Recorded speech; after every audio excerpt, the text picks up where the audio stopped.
ዮናስ የቤሱ እጸገነት የቤሱ እና አርቲስት ሸዋፈራው በኦሜጋስ ብድር ሸዋፈራው ተብዬ እናንተ ደግሞ በየኔታ መኪና አስመጪ ምንድነው ዝም የምትሉት? እናንተ እኮ እኛ እናቃችሁ ነበር አታውቁም እንዴ? እኛ እኮ እናንተ የምናውቀው በትልቅ ብራን በተከበረው በኤቢኤስ ነው የምናውቃችሁ።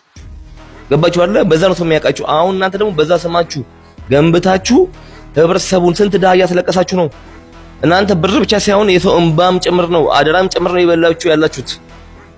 እንኳን እናንተ አይደለም እነ ትልቅ የሚባሉት እነ መንሱር እነ ሰራዊት ምናምን ዛሬ ላይ ስማቸው ጠፍቷል። ኦልሬዲ ከዚህ በኋላ ዴድ ሆነዋል። እናንተም ብራንድ አምባሳደር ሆናችሁ መጣችሁ። ኃላፊነት አለባችሁ። ከህግ አታመልጡም። ድምጽ መሆን አለባችሁ። ከ800 ሰው በላይ እያለቀሰ ነው ያለው። በ3 ወር መኪና እናቀርባለን ብላችሁ አመት ከ6 ወር ሆኖታል። ጭራሽ ዛቻና ማስፈራሪያ እኔ ጋር ጭምር ሁሉ ደርሷል ነው የምላችሁ። እኔ ጋር ሁሉ ገባችሁ አይደለ? ስለዚህ አሁንም ቢሆን እናንተም ነገም መጨረሻችሁ ወይኔ ቤት ነውና እስር ቤት ነውና አሁኑ ድምጽ ሁኑ። ለተብለ ሰዎች ድምጽ ይሁኑ። ብራቸው ይመለስላቸው። ካልሆነ ብራቸው ይመለስላቸው። ለምንድነው ዝም የምትሉት እናንተ? አንድ መኪና ስለተሰጣችሁ ዳው ባፍጢው መደፋት አለበት እንዴ? እስኪ መልሱልኝ። ይሄን ቪዲዮ ሼር፣ ኮፒ ሊንክ እያደረጋችሁ አድርሱ። ሌሎቻችሁም እኛ በማስረጃ ነው የምናወራው። እሺ ዶወር ያትጫኑ። በማስረጃ በመረጃ ነው የምናወራው። አለን፣ ሁሉም ዶክመንት አለን። ሁሉም የፈረሰበት አለ። ስለዚህ የአዲስ አበባ ፖሊስ ኮሚሽንም ሆነ ፌደራል ፖሊስ እዚህ ጉዳይ ውስጥ ክትትል እያደረገ እንደሆነ ሰምተናል። እናንተም ድምጽ መሆን አለባችሁ። እጃችሁ አለበት። ሌሎች ወገኖችም በዚህ ነገር እንዳይታለሉ።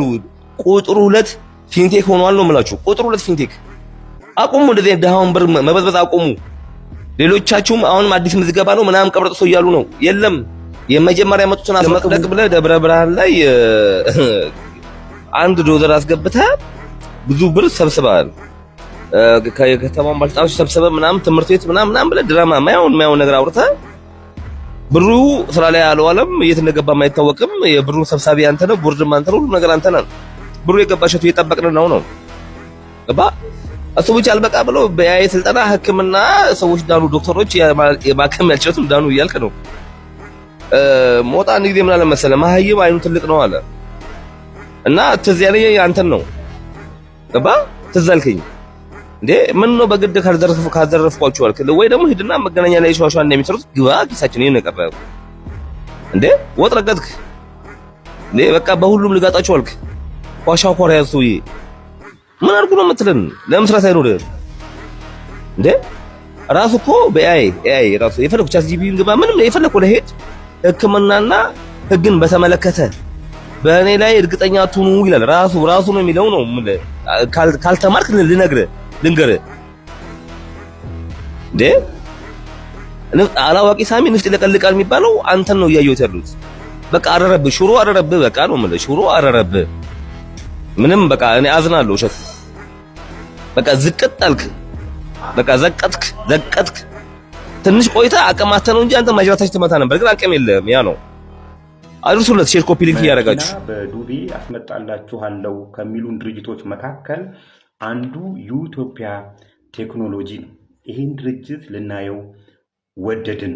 ዛሬ መኪና በዱቤ ይመጣልናል የሚሉ ምዕመናን ከስተመሮች መጀመሪያ ለዚህ ድርጅት መመዝገቢያ 89700 ብር መክፈል ይጠበቅባቸዋል። ይሄ መመዝገቢያ ከከፈሉ በኋላ በዕለቱ የመኪና ዋጋ ከ3 እስከ 4.5 ሚሊዮን አይነት አላቸው መኪኖቹ። የዚህን 30% ታስገቡና መኪናው ሲደርሳችሁ ሲመጣላችሁ 5% ተከፍሉትና 65%ቱን በ10 ዓመት ክፍያ እሰጣችኋለሁ ነው የሚለው። በ10 ዓመት ውስጥ እናንተ በየወሩ 36401 ብር ትከፍሉኛላችሁ ለ10 ዓመት ይላል። አሁን ይህን ስናሰራው ጠቅላላው በ10 ዓመት ውስጥ የምከፍሉት 4,368,120 ብር አካባቢ ይሆናል። ጠቅላላ የምትከፍሉት ማለት ነው 5,258,120 ብር ይሆናል ማለት ነው። በዚህ ስሌት ካሰላ ነው አራውንድ 2.2 ሚሊዮን ብር አካባቢ ኢንተርስት ነው። ይሄ ኢንተርስት 10% ኢንተርስት ፍላት ሬት ይመጣል።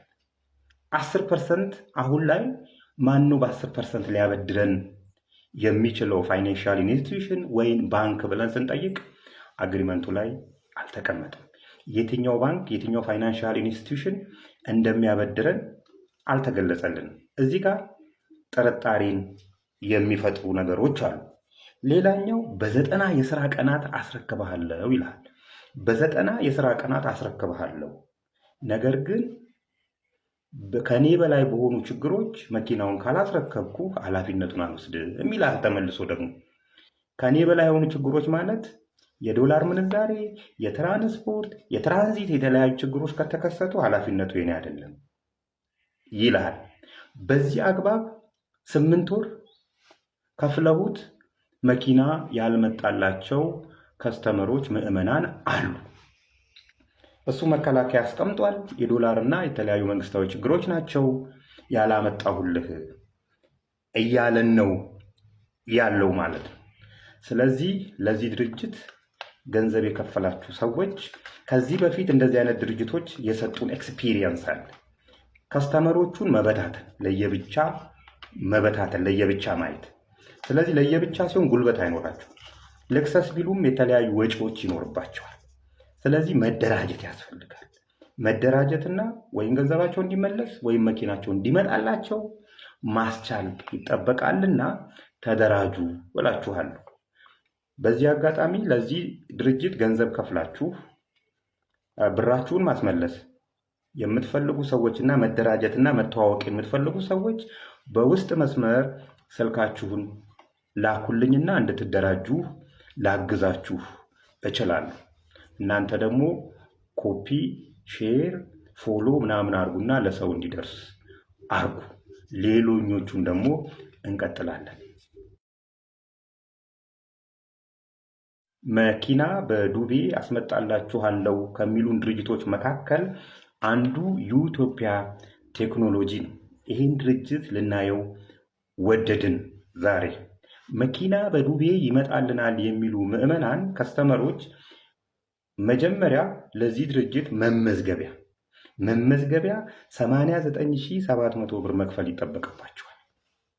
ይሄ መመዝገቢያ ከከፈሉ በኋላ በዕለቱ የመኪና ዋጋ ከ3 እስከ 4.5 ሚሊዮን አይነት አላቸው መኪኖቹ። የዚህን 30% ታስገቡና መኪናው ሲደርሳችሁ ሲመጣላችሁ 5% ትከፍሉትና 65%ቱን በ10 ዓመት ክፍያ እሰጣችኋለሁ ነው የሚለው። በ10 ዓመት ውስጥ እናንተ በየወሩ 36401 ብር ትከፍሉኛላችሁ ለ10 ዓመት ይላል። አሁን ይህን ስናሰላው ጠቅላላው በ10 ዓመት ውስጥ የምከፍሉት 4,368,120 ብር አካባቢ ይሆናል። ጠቅላላ የምትከፍሉት ማለት ነው 5,258,120 ብር ይሆናል ማለት ነው። በዚህ ስሌት ካሰላ ነው አራውንድ 2.2 ሚሊዮን ብር አካባቢ ኢንተርስት ነው። ይሄ ኢንተርስት 10% ኢንተርስት ፍላት ሬት ይመጣል። 10% አሁን ላይ ማኑ በ10% ሊያበድረን የሚችለው ፋይናንሻል ኢንስቲትዩሽን ወይም ባንክ ብለን ስንጠይቅ አግሪመንቱ ላይ አልተቀመጠም። የትኛው ባንክ የትኛው ፋይናንሻል ኢንስቲትዩሽን እንደሚያበድረን አልተገለጸልንም። እዚህ ጋር ጥርጣሬን የሚፈጥሩ ነገሮች አሉ።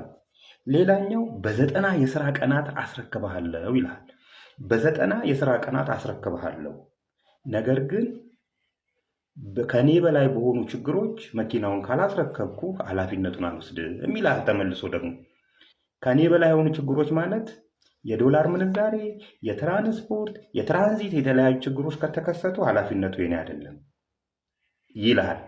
በዚህ አግባብ 8 ወር ከፍለውት መኪና ያልመጣላቸው ከስተመሮች ምዕመናን አሉ።